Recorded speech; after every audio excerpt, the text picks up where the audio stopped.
Hey everyone, it's Pat from Pat David Music, and thank you so much for joining me for another video.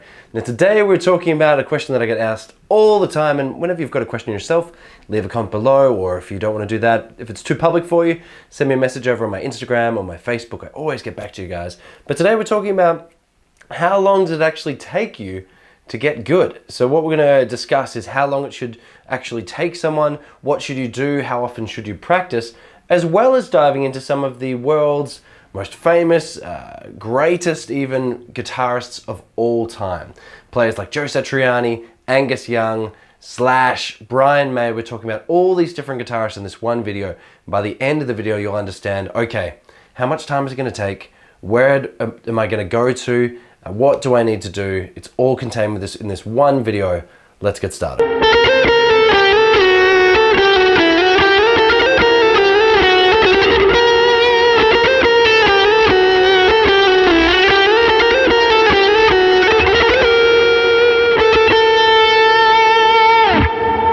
You're probably all having those sort of doubts, and don't worry, we all go through those doubts where you're doubting yourself.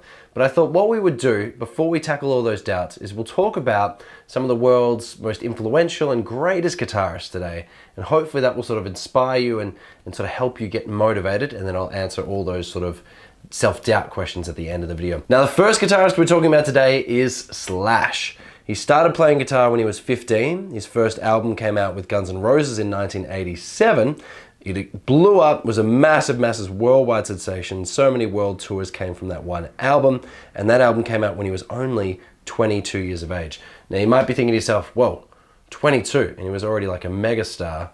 That's amazing. But what you don't see is all of the hard effort and hard work that go in sort of behind the scenes. So Slash used to play for 10, 12 hours a day. He would just lock himself in his room and he would just play. He would play along with his favorite records. He would play along with the radio. He would sometimes just skip meals. He would just play and play and play. And so you would think from when he started playing at such an early age, and the first album coming out like 10 years later, he'd already put in so many hundreds, thousands of hours just practicing, just to get up to that level. So don't think to yourself, oh, well, when I was 22, I didn't have a world hit. I wasn't touring the world. But were you practicing 12 hours a day for 10 years?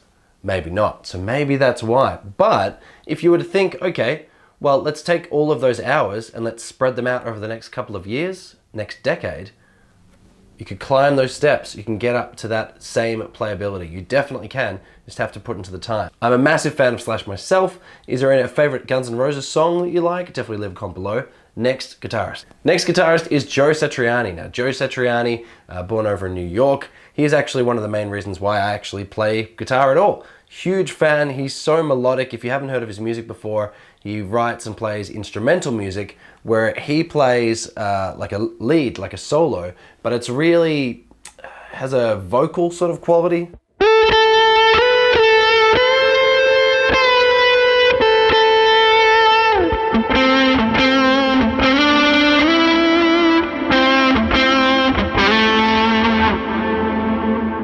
So although you might think of some of the phrases as simple, the idea is that they really get stuck in your head and it's more of something you can sing along rather than just being some shred-tastic sort of voyage. Now, Joe Satriani started playing guitar when he was 14. His first album was a 5-track EP that came out in 1984, and he was at the age of 28. So in 14 sort of years, he picked up the instrument. He actually first started with drums, but once he started guitar at 14, again, he was obsessed with the instrument. He would just play night and day, all weekends, all hours, and he would just play. So much practicing. He started teaching, he started gigging and playing in covers bands, but he didn't release his first album until he was almost 30. And to me, that's really inspiring because I think, wow, when I think of like the best guitarist in the world, Joe Satriani is definitely on that list. And for him to have his first album when he's 30, to me, that's really cool. That's really inspiring. It's not like Slash, who had his album in his early 20s. It's a decade later, but he was still able to have this massive career and be known as one of the best guitarists in the world. His first album came out when he was almost 30. Pretty cool. So think about that. You know, it doesn't matter really what age you are. You can, you know, release music at any age. It can have such an effect on so many people, or even just for yourself. So really, really cool. Next guitar.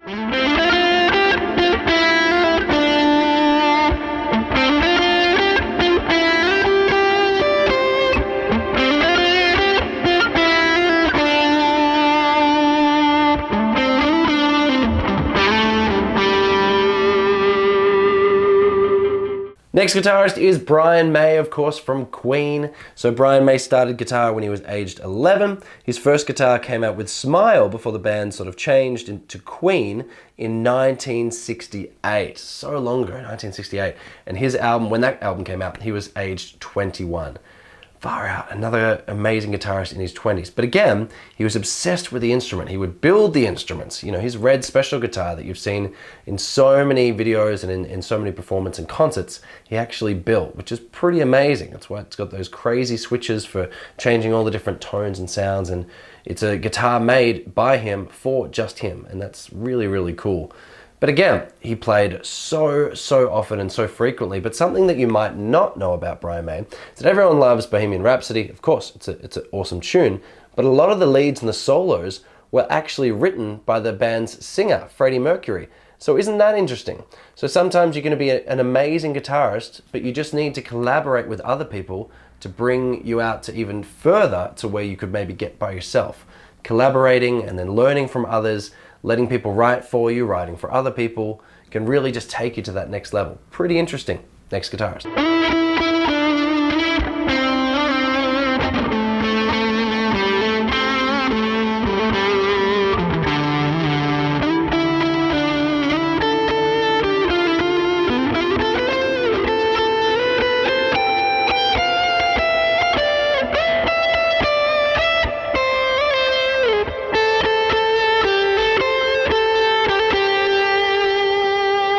Next guitarist, Angus Young, who came over to Australia and started playing guitar about the age of 10.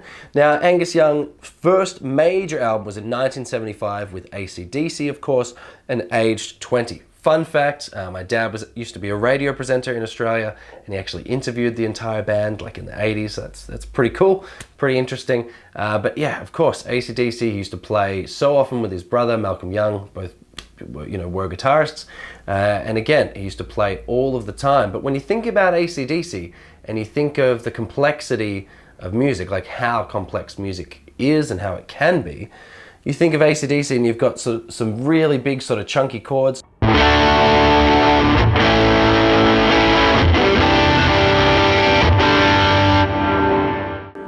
And quite often, it's really the lyric that sort of propels the song, because the guitar-wise, you've just got a lot of sort of big, sort of chunky, open chords. Of course, you've got songs like Thunderstruck and you've got other things, but the guitar itself isn't as complex as Dream Theater or as Joe Satriani or as Steve Vai or as those sort of virtuosos, but it's still, he's able to inspire people even to this day for so many decades later, and with just his love for the instrument. So you don't need to be the world's best sort of technical player, but if you have a good message behind your music, you can still influence so many people and you can still have fun in a band and tour and all that great stuff.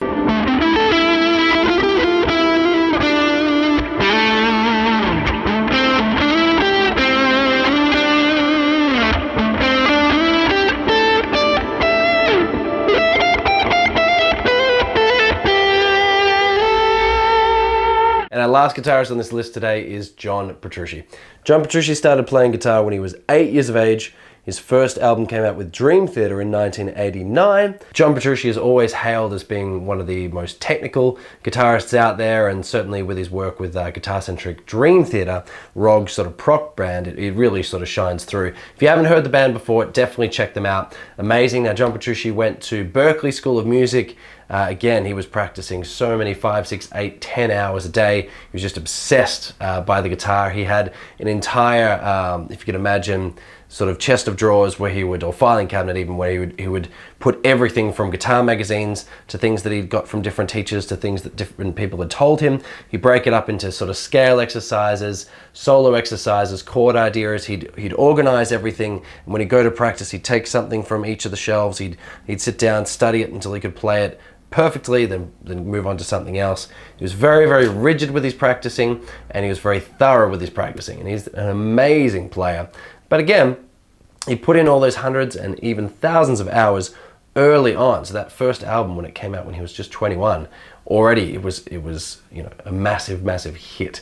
But with John Petrucci, the cool thing is he's actually released a DVD, and it's how to play, as fast as John Petrucci. It's how to play chords, how he writes songs, how he approaches writing solos, everything. So if you are a fan of modern rock music at all, highly recommend you picking up his DVD. Now, if you can't find a copy of it, because it's came out quite a while ago now, there's even the whole copy that you can just watch on YouTube, which is pretty cool. And it's amazingly technical, but it breaks everything down, and it really just goes step by step. So if you've never really played technically before, if you've never done a lot of up-down picking, you can start at the bottom with this DVD and then progress through.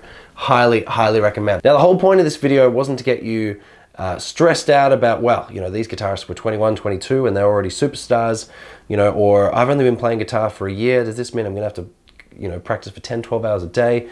It's not to do any of that, but it's just to show you that all these different guitarists, they have one thing in common, and that was their love for music and their love for the guitar.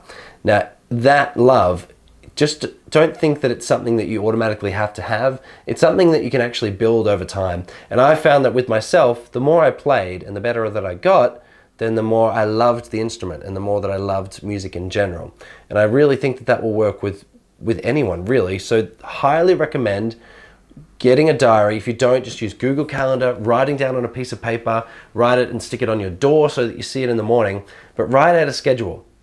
And if that means, like me, you have to get up at 5 in the morning so you can put in an hour's practice before your day starts, then do it. If it means you have to bring your guitar to your work so you can play in your lunch break, or as soon as you get home from work, you play guitar for 10 minutes or half an hour. If that's what it takes for you to practice every couple of days, then just make it happen. Because the biggest thing with all of these guitarists is they worked ridiculously hard for a very short amount of time, and then they were superstars. Now, who's to say there wasn't some luck involved? Although they wrote this amazing music, they got it onto a particular radio station at the time, or they got it in hands of a record, producer at the particular time.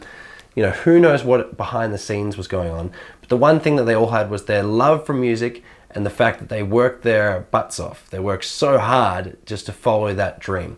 Now, whether you work really, really hard for a few years, 10, 12 hours a day, or you spread those hours over a decade, in the end, you'll get the same result. So as long as you put in the effort and the time, who knows?